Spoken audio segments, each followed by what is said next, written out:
판단에 따라서 사시는데, 제가 말씀드리고 싶은 거는 모기지를 갖고 사신다 그러면 지금 사시는 게 나아요. 모기지가 뭐 역사상 가장 싸니까 지금. 근데 현금 사신다 그러면 기다리시는 게 나아요. 그거는 그렇게 판단하시는 게 좋을 것 같고요. 그 다음에 이제 주택 가격은 사실은 뭐 지금 미국 집이 굉장히 올랐는데, 제가 보니까 2007년, 2008년 서프라임 사태 터지기 전보다 한 10% 정도 비싸요. 그러니까 쉽게 얘기해서 그때가 너무 많이 꺾어져서 10년 동안에 가격이 오른다고 올랐는데, 그 10년 전과 비교하면 10% 내지 뭐 한 20% 정도 비싸요. 그전에는 막 50%, 100%까지 올라왔는데 지금은 그때가 너무 타격이 커서 그런 타이밍이에요. 근데 앞으로는 이제 꺾였다가 다시 올라가는 타이밍일 텐데, 꺾인다고 해도 과거에 뭐 서프라임 터졌을 때 같이 50%씩 꺾이는 일은 없어요. 미국 역사상 그런 일은 없었어요. 그냥 그 당시에 서프라임 모기지 사태가 가장 이제 어떤 특수한 사태였기 때문에 그거는 이제 그런 상황이고, 그래서 만약에 주택을 구입하실 생각이시면, 모기지를 생각하시면 지금이나 뭐 내년에 구입하셔도 문제는 없을 것 같고, 현금을 갖고 투자하실 분은 조금 더 기다리셨다 투자하시는 게 좋을 것 같다는 생각이고, 단지 이제 샌프란시스코 같은 경우는 부동산 가격 자체가 지금 꺾이긴 꺾였어요. 근데 문제는 뭐냐면 그 샌프란시스코는 매물이 없어요. 저희가 보는 게 뭐냐면 부동산 가격도 보고 매물도 보거든요. 매물 숫자. 그러니까 매물 숫자가 예를 들어서 뭐냐면 시장 대기 시간이라는 게 있어요. 매물이 나와서 시장에서 팔리는 시점까지 시간이 얼마나 걸리냐를 보는데, 샌프란시스코는 15일이에요. 그러니까 매물이 없다는 얘기예요. LA만 해도 뭐 45일이는데 샌프란시스코. 그러니까 샌프란시스코는 특수한 경우여서 그걸 좀 보셔야 되고, 그 다음에 이제 샌프란시스코는 문제가 뭐냐면, 최근에 이제 말씀드렸듯이 이제 경기가 뭐 IT 산업 이런 거 발달하면서 층이 두 층으로 나눠졌어요. 아주 고소득, 그 다음에 홈리스, 중산층이 없어요. 그러니까 집 가격 자체가 중산층 가격이 없어요 지금. 그러니까 비싼 건, 아주 좋은 거는 그냥 막 서로 사겠다고 아직 달려붙는 거고, 그 다음에 이제 조금 싼 거 같은 경우는 너무 이제 허름하고 이런 부분이 있어서, 좀 제 생각에는 샌프란시스코 쪽이나 이제 베이에리어 쪽 집을 사실 때는 좀 많이 좀 지켜보시고 사셔야 돼요. 그리고 뭐 많이 진짜 매물이 정말 좋은 게 싸게 났다 그러면 그거는 이제 고민하지 마시고 바로 사셔야 돼요. 상대적으로.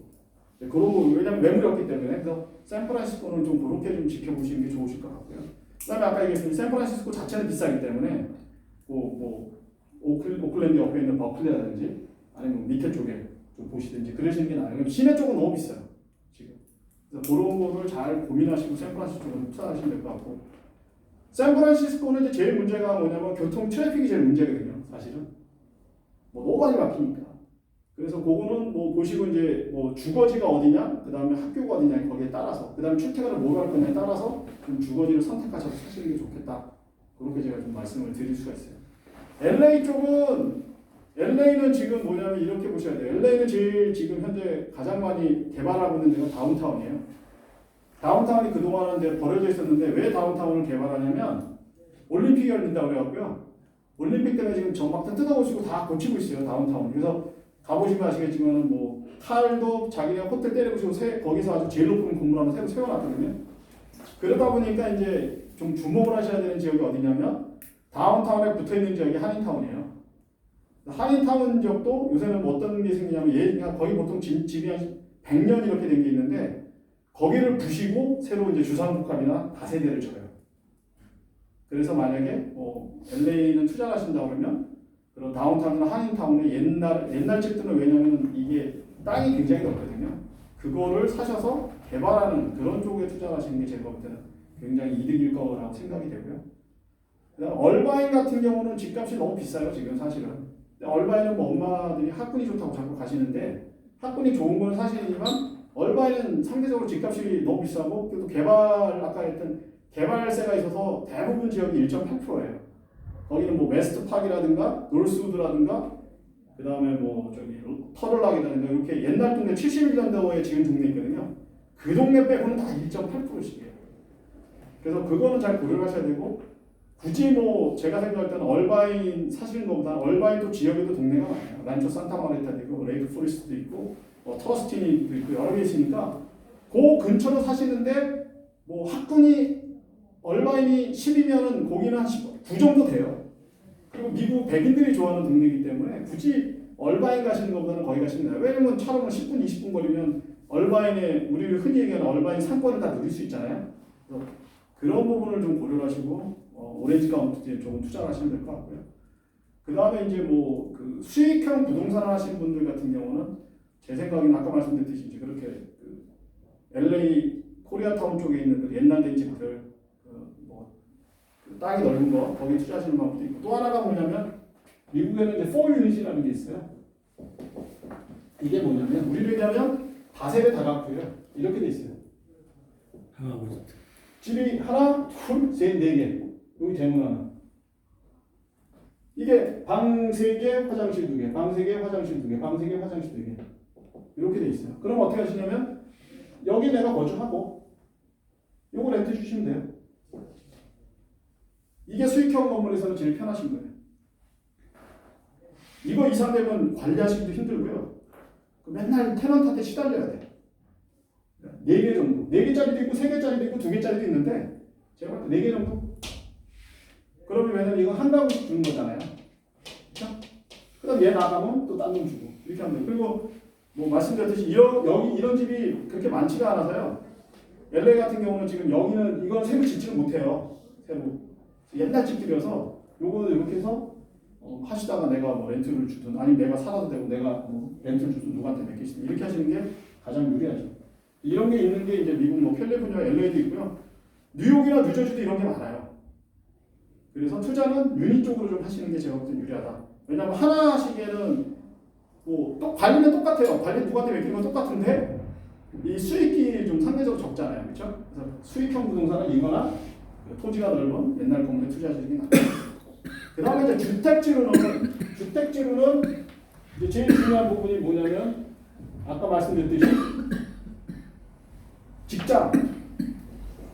요새 많이 모르시는 게 뭐냐면 자녀 때문에 많이 하신다는 얘기 많이 하시는데 자녀가 어리냐가 되게 중요하죠. 직장이나 자녀에서 이게 차로 30분 이내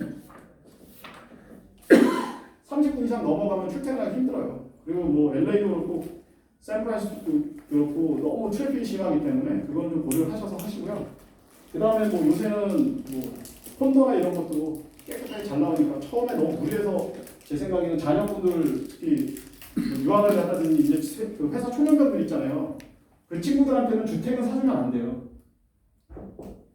왜? 주택 관리 못 해요. 주택은 뭐냐면 야드 있고 뭐 안에 있고 쉽게 얘기해서 콘도나 타운하우스는 집 안에 있는 것만 내가 관리하면 되는데요.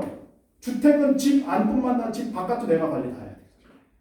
그거 장난 아니에요.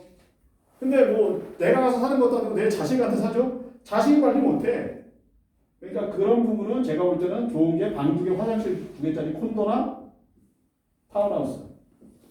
타운홈이라고 그러죠. 그런 거 정도 구입해서 하고 그다음에 이제 그 친구가 뭐 생활하면서 이제 자기가 동네도 좀 익히고 모두 익힌 이후에 그러고 나서 본인이 이제 동네를 선택해서 집을 사게끔 해주는 그런 전략으로 가시는 게 제가 볼 때 제일 유리하시고 제일 편해요. 그렇지 않으면 맨날 사고 나요. 그런 쪽인 전략을 좀 짜주시면 돼요. 그리고 상대적으로 이게 싸요. 주택보다. 근데 그럼 이거 팔리냐? 왜냐하면 주택, 콘도나 또 타운하우스가 의외로 많지 않아요. 그러니까 젊은 친구들은 아무래도 요새 말씀드렸듯이 뭐 샌프란시스코, LA고 이게 차이가 크다고 했잖아요. 그러면 금액이 이제 뭐 투자 금액이 적은 친구들 같은 경우 살 수 있는 거에 한도가 이거밖에 없기 때문에 제가 생각할 때 이 수요는 계속 있어요. 근데 중요한 거는 왜 떨어진 데 싸다고 왜 떨어진 데 사지 마시고 이런 그 환경, 출퇴근 거리, 학교 이런 거 참 잘 보시고 사시면 제가 볼 때는 크게 손해 보시는 건 없을 것 같아요. 요거를 좀 잘 고려하시고요. 뭐 그거에 대해서는 제가 더 디테일하게 좀 얘기도 나중에 드릴 수 있으면 드리고 자료도 드릴게요. 그리고 이제 뭐 상가 부분은 여기 투자하시는 분들마다 입장이 틀리기 때문에 제가 뭐 굳이 말씀 안 드리고 하나만 얘기 딱 드리면 상가는 구입하실 때 제일 중요한 게 뭐냐면 테넌트가 누구냐만 보시면 돼요. 테넌트만 보세요. 다른 거 보지 마세요. 뭐 싸다 비싸다 이거 보지 마시고 테넌트. 임차인이 누구냐. 자 예를 들어서 스타벅스가 임차인이야. 이거 사요 사지 마요. 사요. 가격 따져요 따지지 말아요. 가격 따지지 말고 사세요. 네? 그 다음에 근데 따지지 말라고 그냥 안 따지고 사시면 안 되고 뭘 보셔야 될 것 같아요? 입지 필요 없어요. 스타벅스 입지가 정해져 있는 거야. 뭘 보셔야 돼? 스타벅스야 테넌트가. 뭘 보셔야 돼? 임대기간. 예? 이게 되게 중요해요. 왜? 미국 사법령 부동산은 한국 부동산하고 계산하는 법이 틀려요. 우리나라는 무슨 저 청담동에 있다 얼마 이런 거죠. 미국은 그런 거 없어요. 미국은 따지는 게 뭐냐면 간단해요. 수익률 곱하기 임대기간 요거 두 개만 봐요. 임대기간이 뭐냐면 스타벅스하고 계약을 했는데 15년 계약을 했어. 근데 임대기간이 10년 남아서 사요 사지 말아요. 그럼 사야지. 근데 스타벅스랑 했는데 임대기간 2년 남았어. 사야 사면 사면 안 되지. 왜? 2년 뒤에 나가면 뭐야? 스타벅스 같은 애가 못 들어오는 거거든. 아시겠어요? 네, 아셨죠? 그거 보시면 돼요. 딴 거 좀. 뭐 어떤 사람들이 와서 야뭐 가게가 5개 있는데 얼마씩 들어온대. 믿을 수가 없잖아요. 경기가 나쁘면 걔는 다 죽어요. 근데 요거만 보시고 임대 기간만 보시고 아셨죠? 그렇게 또 집값이 매겨져요. 옛날에 맥도날드였는데 요새 맥도날드 안 보고 스타벅스 보죠? 미국도 스타벅스예요. 맥도날드 아니에요 이제. 스타벅스 보시고 그 다음에 이제 그 우리가 모르는 프랜차이즈 이름도 많아요. 그래서 프랜차이즈는 보통 어떻게 하냐면요 이렇게 해요. 계약을 15년, 20년 딱 해요. 걔네가 그 건물을 처음에 걔네가 져줘요. 그런 것도 있어요. 걔네가 건물을 져주는 것도 있어요. 그리고 15년, 20년 계약을 딱 하고 돈을 1년에 한 번씩 줘요. 일반적인 건 한 달에 한 번씩 주거든요. 아까 15개 모이면 걔들은 한 달에 한 번씩 돈을 줘요. 프랜차이즈는 1년치씩 줘요. 1년치씩. 그리고 1년에 뭐 5%, 5%까지만 올릴 수 있게끔 계약이 돼 있어요. 그러면 보통 보면 이렇게 돼 있으니까 뭐 더 올리지 못하고 그냥 내가 신경 안 써서 돈 받는 거죠. 그 다음에 이제 트리플 네트라고 해서 재산세, 보험료, 뭐 이런 부분, 관리비 이런 거는 걔네가 내요. 그래서 제가 테넌트가 누구냐 그것만 보라고 말씀드린 거예요. 왜? 내가 신경 쓸 필요 없잖아요. 부동산 투자하고 내가 신경 쓰는 만큼 머리 아픈 거거든요. 그거만 이해하시면 돼요. 그래서 미국 부동산은 제가 말씀드렸듯이 앞으로 이제 그런 부분으로 가기 때문에 제 생각에는 그 주택 부분은 현금으로 하실 거냐 그걸 하실 것에 대해서 올해냐 내년이냐 그 시기적인 결정을 하시면 되고요. 상가는 테넌트만 결정하시고 금액 보시면 웬만하면 다 나오시니까 그렇게 하시면 되고요. 그 다음에 투자 수익형 부동산은 제가 말씀드렸듯이 땅이 넓은 데라든가 코리아타운에 그런 유닛으로 투자하시는 게 제일 유리하다는 거 말씀드렸고 오피스는 딴 거 보실 거 없어요. 오피스에 들어와 있는 테넌트가 회계사, 변호사, 의사 그거만 하세요. 아셨죠? 그거로 돼 있는 건물이 있어요. 우리가 흔히 얘기하는 프로페셔널 빌딩이라고 그러거든요. 그 다음에 그런 빌딩, 그러니까 뭐 예를 들어 50개인데 다 50개가 걔들 들어올 수는 없으니까 50개 중에 한 30개 들어왔다. 그런 오피스 빌딩을 구입하시는 게 제일 유리해요. 그래서 그거는 그렇게 구분을 하시고 하시는 게 투자를 하시는 게 저는 여기서 말씀드리고 싶은 거는 투자를 공격적인 투자보다는 보수적인 투자라고 부동산은 좀 하라고 말씀드리고 싶어요. 공격적인 투자는 부동산 투자에서 안 맞는 거예요. 보수적인 투자를 하셔야 내가 손해라고 부동산을 내가 손해라고 투자하시면 내가 돈 벌려고 투자하시면 안 돼요. 그냥 일정하게 하다가 어느 정도 되면 파시고 이렇게 가시는 투자에서 보수적인 투자를 하시라고 말씀드리고 그런 면에서 이제 그런 부분에 대해서 좀 제가 강조해 드리니까 잘 이해를 하시면 될 것 같습니다. 그럼 지금부터 제가 질문을 뭐 시간이 한 받을 테니까 궁금하신 거 있으면 지금 질문을 주시면 제가 대답을 다 드릴게요. 뭐 지역적인 것도 좋고 그 다음에 뭐 어떤 부동산 물건에 대해서도 좋고 제가 아는 한은 제가 다 말씀드릴게요. 뭐 질문 있으시면 질문하세요. 괜찮아요. 아무거나 질문하세요. 아니 TV 방송에서 버클리 매물 30 몇만 불짜리 있더라고요. 거기는 어떻습니까? 로케이션이 어떤 게? 그 30 몇만 불짜리 하우스는 뭐 있던데. 버클리는 30만 불짜리가 아닐 텐데 제가 말씀드리게 30만 불짜리 제가 버클리 걸 얘기한 적이 없는데.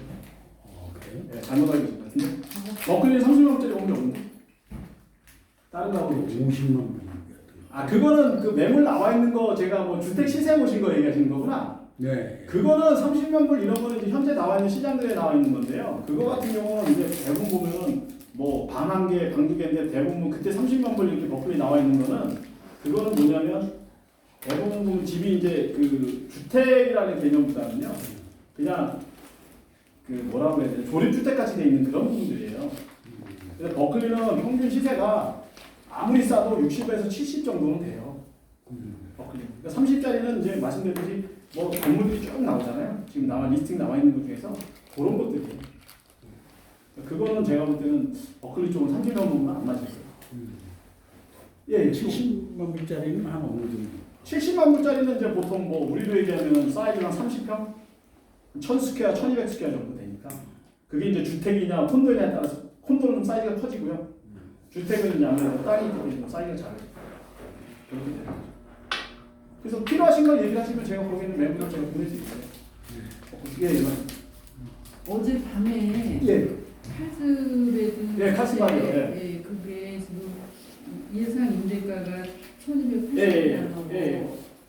요거는 그러면 바로 매입하는 임대까지 지금 돼 있는 거예요? 아니요, 그거는 지금 임대가가 예상. 예, 이게 예상 임대가고 만약에 이제 어제 보신 카스바드 그런 유형의 거를 원하시면 네. 지금 임대 주는 건물이 또 있어요. 그러니까 뭐 내가 거기 살 게 아니고 지금 그거는 이제 주로 나오는 게 임대하는 게 아니고 내가 사는 거 기준으로 많이 돼 있으니까 내가 이제 뭐 카스바드의 수익형 건물을 사서 그 정도 임대 수익을 올리고 싶다 그러시면 네. 현재 임대가 돼 있는 건물을 사시면 되죠. 아 있어요? 예, 건물때는 그거는 이제 거기에 맞춰져 있는 것도 있으니까 주택이죠. 있어요? 예. 카스바드는 우리나라로 따지면 뭐냐면은 평택 같은 데예요. 그러니까 미국에 이제 그 오션사이드라는 데가 미 해병대 사령부가 있는 거거든요. 미 해병대 사령부 있고 그 밑에 카스바드고 거기 샌디에고하고 중간이에요. 그리고 거기는 이제 그 골프장이 유명해요. 카스바드는 그리고 바로 이제 바닷가 바로 보이는 지역이거든요. 그래서 그거는 만약에 그런 걸 원하시면 제가 그거 해서 보내드릴게요. 아, 요거 말고도 또 그럼요. 카스바드 많아요. 그러니까 제가 드린 거는 이제 그 중에서 가장 대표적인 거 그런 것들 드리는 거지. 근데 여기 보면 이제 준공도 2005년이니까 예, 예, 그렇게 오래되지도 않았고 그렇죠. 예. 그러니까 처음에는 이제 이렇게 임대 된 걸로 이제 예, 임대 받다가 예. 나중에 예. 저희가 그렇죠. 들어가서 예, 그건 상관없어요. 나이 들어서 은퇴 예, 걸로 사는 걸로 좀 예, 예. 그러니까 그거는 이제 처음에 투자하셔서 사놓으시고 임대받고 계속 계시다가 내가 살면 이제 그 나가는 기간 맞춰서 나가면 되죠. 보통 이제 미국 같은 경우는 임대를 2년 정도 하거든요. 1년, 2년. 1년, 2년 해서 이제 월로 임대비를 받는 거니까. 요거 이제 그러면은 그거는 주택, 어저께 보신 거는 주택이 아니고 저거죠. 콘도, 타운하우스. 아, 콘도예요? 예, 근데 제가 말씀드렸듯이 그냥 그 사시기에는 네. 그게 나아요. 왜냐면 마당이 있고 그런 게 아니라 마당도 나가면 있는데 거기는 뭐냐면 이제 그 커뮤니티라고 있어요. 그러니까 우리로 얘기하면 뭐 관리위원회? 관리 그 있잖아요. 아파트 뭐 관리 그 있잖아요. 관리. 예, 그러니까 거기 수영장도 있고 바로. 스파도 있고 그러니까 거기는 이제 내가 수영 공동 수영 하시고 다 뭐 이용하시는 거죠. 그러니까 그런 게 오히려 임대 나가기가 쉽죠. 빌딩 그 주택보다는. 근데 이제 저기 차후에 이제 저기 그 본인이 나가서 이제 살려는 계획이고 하면 그 집은 튼튼해요 콘도라는 것이? 아 그럼요. 아 그러니까 이렇게 생각해요. 미국 집은 우리나라는 특히 콘도하고 이제 조금 이제 아니 그게 이제 다른 거예요. 그러니까 한국하고 미국하고 제가 차이를 느끼니까 용어의 차이를 제가 좀 얘기를 드리니까 그걸 잘 이해해요. 제가 방송 때 자꾸 그 얘기 할 건데 우리나라 콘도는 뭐냐면 정확하게 얘기하면 코업이에요. 예? 좀 그렇죠. 우리는 콘도라는 그러니까 이게 말이 잘못 들어온 거예요 한국에. 콘도는 공동으로 사는 공동주택을 콘도라고 그래요. 공동주택을. 예? 공동주택을 콘도미니엄이라고 해요. 그게 뭐냐면 APT 아파트 이런 것들이 이제 콘도미니엄. 그다음에 우리로 얘기하면 모르죠. 뭐 한남동 더 힐 같은 거 그게 콘도미니엄이에요. 그게 주택이 아니고 그러니까 타운하우스 뭐 이런 게 이제 콘도라고 얘기를 하는 거고요. 그러니까 공동주택을 콘도라고 얘기하는 거고 우리가 얘기하는 콘도는 코업이에요. 코업. 그건 뭐냐면 주인이 각각 있는 게 아니고 전체 건물 중에 내 지분이 몇 프로인 거예요. 예를 들어 대명 콘도. 그건 대명 콘도가 아니고 대명 코업이에요. 회원 없잖아요. 회원 1,500명. 그러면 이거는 각각의 그게 아니라 1,500명 이 건물을 소유하는 거죠. 코업이에요. 그러니까 제가 말씀드린 그 콘도라는 거는 그냥 우리가 얘기하면 더 힐 같은 거 생각하시면 돼요. 타운하우스 생각하시면 돼요. 타운하우스인데 이제 콘도에서 공동 관리가 들어가는 경우를 콘도미니엄이라고 합니다. 그렇게 생각하시면 이해가 빠르시죠. 우리나라 그러니까 아파트 정도 아파트, 수준이 아파트. 된다고 네. 되네요. 그리고 이제 참고로 말씀드리면 특히 캘리포니아 같은 건 집을 모르시면 나무를 줘요. 네. 나무. 그렇죠. 그렇다고. 근데 나무가 이 시멘트 철근보다 단단해요. 그러니까 뭐 수명이 네. 100년 간다고. 네, 그러니까 미국 LA 있는 집들은 다 100년 넘었잖아요. 뉴욕에 있는 집도 100년 넘고. 그래도 안 무너지는 이유가 뭐냐면 나무로 져서 쉽게 얘기해서 뭐냐면 겉은 허름한데 안에는 다 뜯어고칠 수 있어요.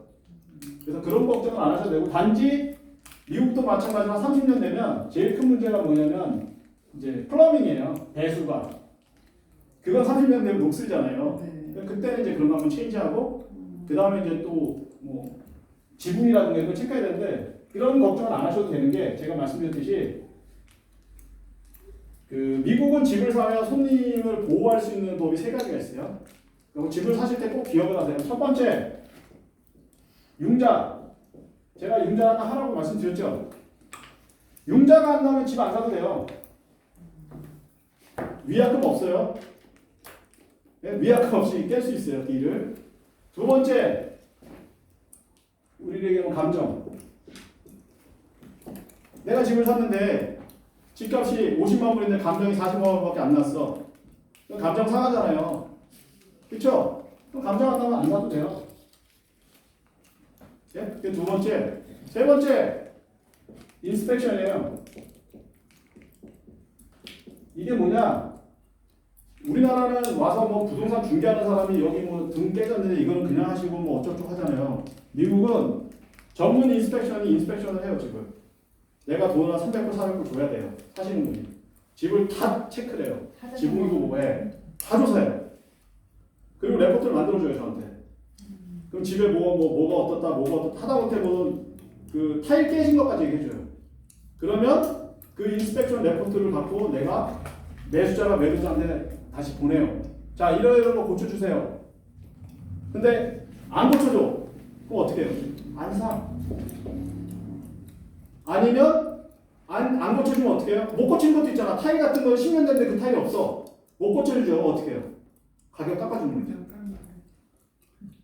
아니면 그냥 아예 알았어요. 뭐 셋 중에 하나요. 요 세 가지가 돼요. 그 다음에 또 하나. 자, 이제 뭐가 있냐면 인슈런스가 있어요. 이게 뭐냐면 집을 파신 분이 집 사신 분한테 1년짜리 개런티를 해줘요. 또 아까 샀는데 변기통에서 물이 새. 그러면 전화를 해요. 그럼 그 사람 가서 고쳐주는 거죠. 근데 1년 뒤에는 어떻게 해요? 이제 내가 들어야 돼. 그러니까 만약 임대를 주실 거면 처음에 매도자한테 1년짜리 받으셨잖아요.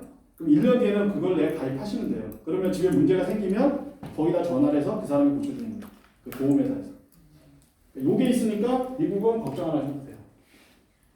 그게 이제 산후에도 이제 그렇게 다 된다는 소리죠. 그럼요.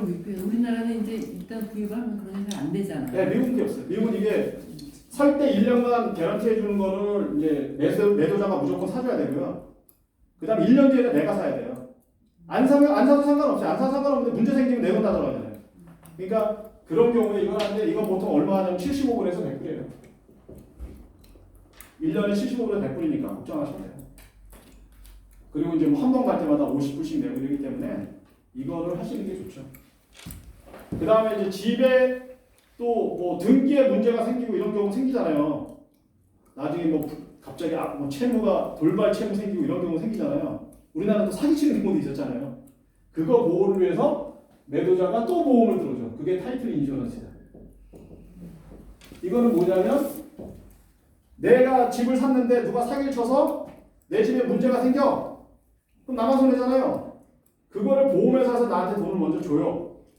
그리고 집주인한테 구상권 청구해요. 그래서 미국에서는 이런 제도가 있기 때문에 집을 사시는데 전혀 걱정 안 하셔도 돼요. 미국은 이게 너무 잘 돼 있어서 집 사실 때 전혀 걱정 안 하셔도 돼요. 비트코인으로 산다고만 얘기 안 하시면 돼요. 제가 황당했잖아요. 비트코인 산다고요. 비트코인으로 산다고 갑자기 황당해갖고 그걸 누가 사요? 그랬더니 한 달에 했대. 하지 마세요. 진짜. 근데 수익형 부동산에서는요. 예. 그 임대 관리가 문제일 것 같아요. 예. 그게 어떻게 임대 관리를 할 수 자, 있어요? 임대 관리는 뭐 두 가지 뭐 본인이 직접 하시든지 아니면 본인이 안 되니까. 부동산 중개하는 사람한테 뭐 수수료를 뭐 한 달에 뭐 5% 정도 주시고 하십니다. 그게 제일 편하죠. 왜냐면 내가 현재 없으니까. 부동산에 그거는 뭐 프로퍼티 매니지먼트 한 애들이 있어요. 걔들한테 해서 뭐한 달에 뭐 한 5% 주면 내가 수익금이 1,000불이면 50불이잖아요. 그렇게씩 주고 하시면 되지. 걱정 안 하셔도 돼요. 전혀. 본인이 안 하시고 하시고 그 다음에 이제 뭐 계좌만 있으면 거기다 넣어주시고 그 다음에 아까 같이 이제 인슈런스 있으니까 문제 생기면 전화해서 고쳐주고 그걸 누가 하냐면은 그 매니지먼트하는 친구가 다요. 돈 수금하는 거, 그 다음에 뭐 청구서 보내는 거, 그 다음에 이제 가까워서 집 보는 거, 아까 같이 문제 생기면 해주는 거, 그 다음에 나가면 임대 이런 거 다 해주죠. 영주권 취득 시점에서요. 그 글로벌 인컴 아까 말씀하셨잖아요. 네. 현금 자산 같은 경우는 어떻게 해요? 현금 자산 어디 있어요? 만약 한국에 있어요. 그러면 미국에서 현금 자산 같은 경우는 그 매년 4월 5월에 신고를 하셔야죠. 은행에 계좌에 돈이 있는 거. 한국에 돈 있는 거 신고도 하셔야 되고, 그 다음에 금융 소득이 있는 거 신고도 하셔야죠. 금액 상관없이. 금액이 제가 알기로 10,000불 이상 잔고가 있으시면 신고하셔야 돼요. 그러니까 현주가 10,000불이면 우리한테 1,200만 원 이상. 그건 잔고 하나가 아니라 합쳐서. 네. 현금 그거는 딱 하면 떠요. 그러니까 그건 얼마 안 되니까 신고하시는 게 나아요. 그러니까 신고를 하시는 거지 세금을 매기는 건 아니잖아요. 신고를 하는 거지. 그 다음에 이제 만약에 그 금융자산이 이자 소득이 많으시잖아요. 그건 종합소득세 신고하셔야죠. 근데 그 소득세 신고는 이제 영주권을 받으셔도 한국이 이제 메인 비즈니스를 갖고 계시잖아요. 영주권 여기서 어떤 분이 말하면 영주권자인데 미국에 안 가고 한국에 사시는 분도 계세요. 세금을 한국에 내는 거죠. 네, 근데 한국에 세금 내도 미국에 또 소득 신고를 해야 돼요. 그러니까 뭐냐면 한국에 소득 신고한 거를 미국에 소득 신고를 해서 미국하고 차액만큼 내시는 거예요. 차액이 발생 안 하면 안 내시는 거고 차액이 발생한 것만 내시는 거니까 그게 많지 않아요. 걱정 안 하셔도 돼요. 뭐 많으시면 내야지 못하겠어요. 그거 안 하시다가 나중에 큰일 나요. 그 되게 네, 그거는 꼭 하셔야 돼요. 그러니까 그거는 꼭 하신다고 생각하시면 돼요. 또 다른 질문. 뭐 베트남 거도 좋고 뭐 미국 거도 좋고 질문 있으면 제가 질문을 답을 좀 드리고 아니면 뭐 이 시간 좀 하노이 투자하는 건 투자 네? 가치가 어디요? 있습니다. 하노이. 하노이 제가 말씀드렸잖아요. 하노이는 뭐 한 2억 3억이면 사시니까 그거는 하노이 같은 경우는 그 전 세계 각국의 그 주주들이 많이 오시니까요. 그거는 뭐 콘도 같은 거 사갖고 지금 할 수 있는 게 콘도밖에 없어요. 하노이는. 그러면 그 세율은 한 얼마나 받습니까? 하노이는 요새 뭐 기준이 한 7%에서 8% 수익률이. 근데 이제 하노이는 제일 중요한 게 위치가 중요하죠. 그러니까 제가 항상 얘기하지만 어차피 해외 부동산 투자하실 거면요 싼 거 찾지 마시고요 어느 정도 적당히 투자하시고 수익률이 좋은 거를 선택을 하셔야지 싼 거 투자했다가 싼 거에서 시세 차익 누린다고 하셨는데 시세 차익 안 오르면 망하는 거예요. 절대 해외 투자는 시세 차익 누리지 마세요. 시세 차익은 내가 투자했는데 어떻게 하다 보니까 시세 차익이 올랐어. 근데 저희도 생각해 보세요. 수익률이 좋은 게 잘 나가는 뭐 이런 거잖아요. 근데 그런 게 뭐예요? 더 빨리 올라요. 그러니까 그거는 충분히 검토를 하시는데 하노이는 뭐 지역적으로 딱 정해져 있어요. 오히려 호치민보다 간단하게 하노이는 계획 도시야. 호치민은 막 동네가 복잡한데 하노이는 계획 도시여서 딱 있어요. 오히려 쉬워요. 그러니까 하노이는 제일 좋은 데가 어디냐면 지금 대우에서 투자한 웨스트레이크 옆에 거기가 이제 있어요. 웨스트레이크가 너무 비싸서 안 되는데 거기 길 건너 외교단지에 붙어있는 건물들이 새로 지금 분양 끝나서 판매하고 이제 전매하고 이런 것들이 있거든요. 그런 거 투자하셔도 되고 아니면 내가 분양하시겠다 그러면 이제 지금 뭐 새로 짓는 비놈 제가 다음 주에 이제 방송할 건데 뭐 비놈 스마트 시티 그거는 이제 코리아타운에서 7분 떨어진 데인데 지하철이 3개 지나가는 데가 있어요. 그건 이제 시세 차익 노는데 그건 2년 뒤에 완공되는 거라 뭐 그런 거. 하노이는 많죠. 호치민은 제가 말씀드린 2군. 요새 전화 오시는 게 이제 뭐 9군에 1억 5천짜리 모시고 전화가 많이 오시는데 거기도 괜찮은데 문제는 뭐냐면 9군은 아직도 멀어요. 그러니까 오르면 거기는 싼 대신에 빨리 안 오르겠지. 그리고 문제가 임대가 제가 문제라고 분명히 얘기 드렸거든요. 싼 거는 임대가 힘들어요. 그러니까 제가 볼 때는 그것보다는 투자하시고 임대 빨리빨리 올리시고 어느 정도 해놓고 시세 차익 때문에 또 팔고 이렇게 하시는 게 낫지. 그렇지 않고 그리고 그런 데가 비싸고 이런 데가 뭐냐면 나중에 생활하시기에 한 번이라도 놀러 가시고 뭐 이래도 다니시기가 편해요. 그리고 이제 베트남 제가 얘기를 하는데 베트남은 또 하나 중요한 게 요새는 수익형이 어떻게 되냐면 그냥 뭐 주저한테 임대 주는 경우도 있지만요. 에어비앤비로 많이 또 활용하세요. 에어비앤비로. 에어비앤비로 활용하면 좋은 게 뭐냐면 내가 가서 쓸 수 있거든요. 그런 용도로 하셔도 돼요. 베트남 같은 경우는 자국민들한테 판매하는 거 외국인한테 판매하는 달라요. 게 가격이 베트남? 어떻게 차이가 나나요? 그거는 가격 자체를 저희가 알 수가 없어요. 내국인한테 보통 차이가 내국인 많이 난다고. 네, 내국인이 싸죠. 그러니까 제가 30%만 사는데 그거 편법으로 또 뭐 싸게 산다고 내국인한테 샀다가 내국인한테 사서 걸리면 집 뺏겨요. 그 제가 이게 그 우리가 베트남이라는 나라를 잘못 이해하시는 게 경제적으로는 자유인데 사회주가예요.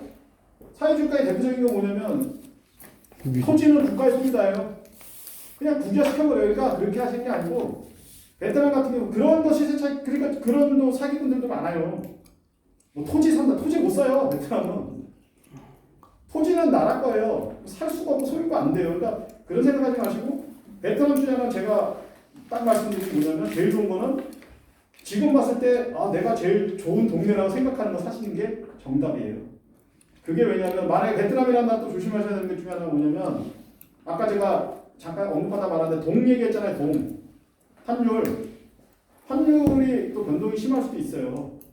그러니까 그래서 제가 안정된 걸 좀 사시라고 하는 거예요. 그러니까 너무 리스크를 가지시는 것보다 그게 잘 돼 있는 거고 금방금방 임대 나가는 거. 임대 안 나가서 뭐 1년 그냥 지나가 버리면 임대 수익 다 나가면 수익률 다 까먹잖아요. 그래서 그런 거 좀 잘 생각하시고 하시면 되고 지금 제가 계획하는 거 올 겨울에 한번 뭐 제가 다 문자 한번 드리겠지만은 우리 베트남에 한번 저기를 가려고 그래요. 투자 그 투어를 한번 가려고 그래요. 부동산 투어를 가서 뭐 하루에가 될지 호주민이 될지 모르겠는데 한번 되면 가서 한번 진짜 직접 눈을 한번 보시고 또 비교를 해보시고 그런 기회를 만들 거거든요. 미국은 가려고 그랬더니 너무 어려워가고요. 뭐 미국도 원하시면 제가 한번 해서 가드릴게요. 샘 지금 프로그램을 만들고 있는데 샌프란시스코부터 샌디에고까지 한번 가려고 그래요. 골프 치면서 오전에 골프 치고 오후에 투어하고 이렇게 가면 들주하게 가면 한 6일 정도 물건 좀 보고 그런 것도 지금 만들고 있으니까 만들면 제가 한번 얘기 드릴게요. 그건 제가 만들 수 없고 미국 현지 여행사한테다가 좀 어렌지 하라고 했거든요. 그래서 그게 되면 저희 이제 매물하고 해서 가서 보시면 아마 또 많이 도움 되실 거예요. 뭐 다른 질문 없으시면 이 시간 맞추면 아니면 질문 있으면 네, 말씀하세요. 이 베트남이나 중국이나 지금 집값이 너무 많이 올라가고 그 지역 국민의 그 평균 소득 대비 뭐 베트남 경우 한 40년 정도 네. 보고 있다고 그러는데 그래서 그 부동산 시장이나 이런 게 한번 붕괴될 것이다라는 얘기가 있는데 네. 어떻게 보십니까? 이 국제적으로 이렇게 좀 그래서 제가 이제 처음에 그 얘기 드린 거예요. 베트남 부동산은 부동산 시장 가치를 전체로 보시면 안 돼요. 30하고 70이라고 했죠. 지금 70%는 공실이 엄청 많아요. 베트남 내국인들 70%는 공실이 엄청 많아요.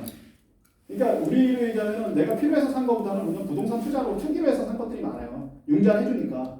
그래서 붕괴가 될 거라고 얘기를 많이 하고 있죠, 지금. 근데 외국인들이 사는 거는 30%만 사는 거예요. 자체가. 그래서 제가 말씀드렸듯이 뭐 부군이나 이런 걸 안 하고 제가 중심에 있는 걸 사라는 이유 중에 하나가 그런 이유고요. 그게 첫 번째고요. 두 번째는 뭐냐면은 중국하고 베트남하고 다른 게 뭐냐면 중국은 외국인 제한이 없었어요. 30%라는 게. 그리고 중국은 이제 너무 오른 거죠, 가격이. 그런 상태에서 외국인이 사나 뭐 중국인 내국인이 사나 똑같은 그런 분위기 봤는데 이제 베트남은 이제 그런 거를 통제하는 게 하나 있고요. 두 번째는 뭐냐면은 저는 개인적으로 베트남 부동산 가격이 문제가 아니고 베트남 경기가 문제라고 봐요. 지금 베트남은 뭐 우리나라 올해 2% 성장률 얘기하잖아요. 베트남 매년 6% 7%씩 올라가요. 성장률이 계속. 그 다음에 더 중요한 게 뭐냐면 외국 기업들이 뭐 중국이 어떻게 개발되는 바람에 베트남이 부수적으로 더 그런 이득을 봐서 이제 이쪽으로 많이 오거든요. 그래서 제 생각은 베트남 부동산은 당분간은 그리고 이제 제가 아까 환율 말씀드렸잖아요. 베트남이 2008년에 부동산이 폭망했었어요. 여기 혹시 2008년에 베트남 부동산 투자하신 분 계세요? 2008년에 베트남 부동산 투자하신 분 엄청 많아요. 폭망했어요, 폭망. 그때 왜 망한 이유가 뭘까요? 환율 때문에. 환율이에요. 그래서 제가 환율을 자꾸 보시라는 거예요. 그러니까 환율에 의해서 뭐 외부적으로 그렇게 베트남이 어떤 저희 경기가 나쁘거나 뭐 환율이 어떤 폭락이 되지 않으면 베트남 부동산이 2008년 같은 폭락은 없고요. 단지 이제 뭐 그럴 수는 있죠. 전체적으로 부동산 그 내수가 70%인데 거기 시장이 이제 뭐 우리도 얘기했듯이 이제 뭐 너무 부실이 되고 막 이래서 문제가 생기면 전체적으로 부동산 시장에 영향은 있을 수 있다고 봐요. 하지만 외국인이 좋은 거는 30%라는 그런 걸 해놓고 30% 내에서만 움직이기 때문에 상대적으로 임팩이 다른 나라보다는 적다고 저는 보는 거죠. 2008년이면 글로벌 경기가 안 좋아서 근데 그거죠. 네. 근데 그때는 그런 제도가 없었어요. 그러니까 제가 말씀드린 30% 제도는 2015년에 새로 법이 바뀌면서 30%라는 제한이 생겼고 그때 또 생긴 게 뭐냐면 50년 보유라는 게 그때 생긴 거예요. 그 전에 50년 보유도 없었어요. 달락 같은데 다운타운에 보면 뭐 새로 아파트 지을 공간이 없잖아요. 그런 데에 대한 투자를 못하는 거예요? 아파트를 저희가 지을 수가 없잖아요. 저희가. 그러니까 예를 들어서 지금 한국 기업들이 달랏에 관심 있는 기업들이 몇 개 있어요. 그러니까 우리는 요양병원, 시니어타운 이런 거 지으시려는 분들이 있거든요. 그러니까 베트남의 토지를 보유하는 건 안 되지만 사용권을 가질 수는 있거든요. 가질 수 있는 방법이 뭐냐면 현지 법인을 설립해서 현지 법인이 토지의 사용권을 살 수 있는 방법은 있어요. 그래서 한국 기업들이 지금 몇 개가 이제 그거를 지금 계획하고 있거든요. 그래서 만약에 이제 그 토지를 이렇게 구입을 해서 이렇게 뭐 요양병원이라든가 이렇게 뭐 콘도라든가 이거 지으면 그때는 이제 개인이 보유할 수 있습니다. 그러니까 그러시려면 현지 법인이 있어야 되고요. 현지 법인이 한국 뭐 법인을 설립하든 아니면 뭐 개인이 법인을 설립해서 그걸 구입해서 내가 시행 사업을 하든 그렇게 하시는 방법인데 개인은 하실 수 없어요. 신규 아파트만 가요? 네, 신규 아파트 내에서 그러니까 핑크 슬립이라고 해요. 그거를 핑크 슬립이 나오는 거. 그 핑크 슬립이 안 나오면 내가 소유를 해도 소유가 안 돼요. 나중에 그러니까 그게 안 되기 때문에 그거 된 그러니까 베트남 부동산 사실 때는 제일 먼저 살펴보셔야 되는 게 야 이거 핑크 슬립 발행되는 거냐? 그러니까 핑크 슬립이 있고 레드 슬립인데 레드 슬립은 토지 사용권에 관한 거고요. 핑크 슬립은 건물 사용권에 관한 거예요. 그 핑크 슬립이 안 나오면 안 돼요. 핑크 슬립이 나온 것만 가능해요. 그걸 확인해 보시면 되죠. 그거 확인해서 된다고 하면 되는 거예요. 그리고 이제 핑크 슬립 나온 거는 그 핑크 슬립을 파는 거잖아요. 그 매도가 되는 거니까. 그러니까 사용권은 뭐냐면 건물을 사용할 수 있는 권리인데 그 권리는 상속, 증여, 양도 다 돼요. 거기에 있는 것만 확인하시면 돼요. 신규든 기존에 있던 거. 다른 질문. 자, 그럼 없으시면 오늘은 여기서 마치도록 하겠습니다. 그리고 지금 뭐 다음 뭐 제가 세미나를 뭐 11월 18일쯤 베트남 거만 갖고 좀 하려고 하는데요. 혹시 뭐 그때 날짜가 확정이 되면 제가 다시 문자 올리고 한번 말씀을 드릴 테니까 뭐 그날은 이제 베트남 전반적인 거하고 뭐 메모리나 이런 걸 제가 소개하려고 하니까 혹시 기회 되시면 오셔서 한번 보시고요. 또 아니면 또 미국 갈 때도 오시면 시간 되시면 오셔서 한번 보시면 좋으실 것 같습니다. 오늘 장시간 오셔서 감사합니다.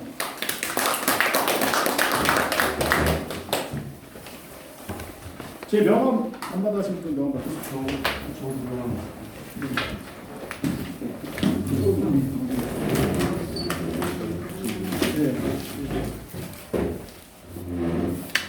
다 은퇴하면 어디 가시나요? 가게 가려고 그러는데요. 지역도 가가지고 네? 아 유럽 가세요? 유럽이나 네. 동남아시아, 베트남. 네. 유럽 가세요. 유럽은 포르투갈이나 스페인 같이 날씨 따뜻한 데로 추운 데 가지 마시고. 네, 거기 골프가 생각보다 괜찮더라고요. 2, 2, 3? 4, 2, 2, 3? 성함이 어떻게 돼요? 공. 수빈. 수빈? 네. 아유, 감사합니다. 아이, 고생하셨습니다. 오늘 장시간 고생하셨습니다.